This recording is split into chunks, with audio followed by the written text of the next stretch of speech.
Twelfth boards are around the corner. जैसे कि आपके ट्वेल्थ के एग्जाम आने वाले हैं, तो अभी एक बहुत इंपॉर्टेंट टॉपिक है रिवैल्यूएशन अकाउंट। जब हम admission of a partner chapter करते हैं या रिटायरमेंट ऑफ अ पार्टनर करते हैं, वहां पर रिवैल्यूएशन अकाउंट बनाया जाता है।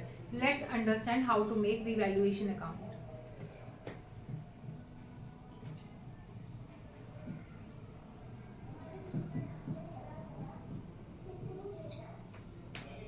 सबसे पहले आपको पता होना चाहिए रिवैल्यूएशन अकाउंट क्या होता है। रिवैल्यूएशन अकाउंट एक नॉमिनल अकाउंट होता है जहां पर आप एसेट्स एंड लायबिलिटीज की वैल्यू को रिवैल्यू करते हो। मतलब आप चेक करते हो कि एडमिशन होने के टाइम पे, एक नए पार्टनर के टाइम पे कितने आपके एसेट और लायबिलिटी में चेंज आ रहा है। तो जिस अमाउंट से चेंज आया होता है वो अमाउंट हम रिवैल्यूएशन अकाउंट के अंदर लिखते हैं। Is it clear? Now let's understand the format.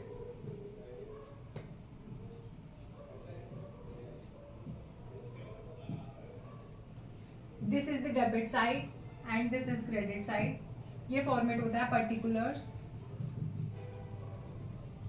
Amount,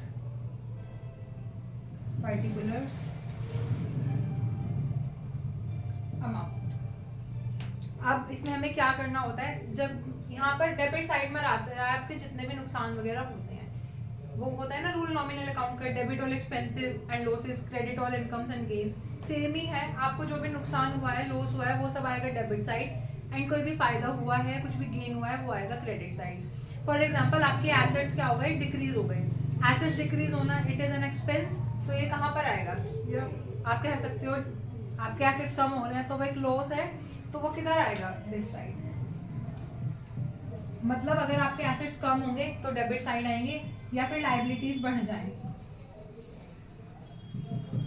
वो भी साइड आएंगे। एंड इसको ऑपोजिट, अगर आपके कोई एसेट्स बढ़ जाए वो क्रेडिट साइड आएंगे, एंड लायबिलिटीज कम हो जाए तो इस साइड आएगी।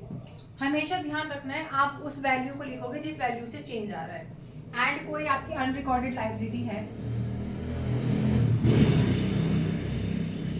वो भी आपकी साइड आएगी। कोई अनरिकॉर्डेड एसेट है वो आपका इस साइड आएगा। अब इसके बाद जब हम बैलेंसिंग करते हैं,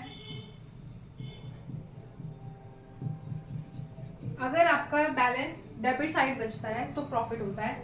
अगर आपका बैलेंस डेबिट साइड बचता है तो प्रॉफिट होता है, एंड वो पार्टनर्स में डिस्ट्रीब्यूट हो जाएगा, जो भी ओल्ड पार्टनर्स होंगे और उनके ओल्ड रेशो में। सेम विद हियर, अगर आपका बैलेंस इधर बचता है तो लॉस आएगा, एंड वो भी ओल्ड पार्टनर्स में डिस्ट्रीब्यूट हो जाएगा and in their old ratio.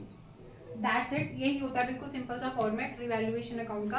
आप इसको क्विक में कैसे याद रख सकते हो? एसेट डिक्रीज होंगे डेबिट साइड, एसेट इंक्रीज होंगे क्रेडिट साइड।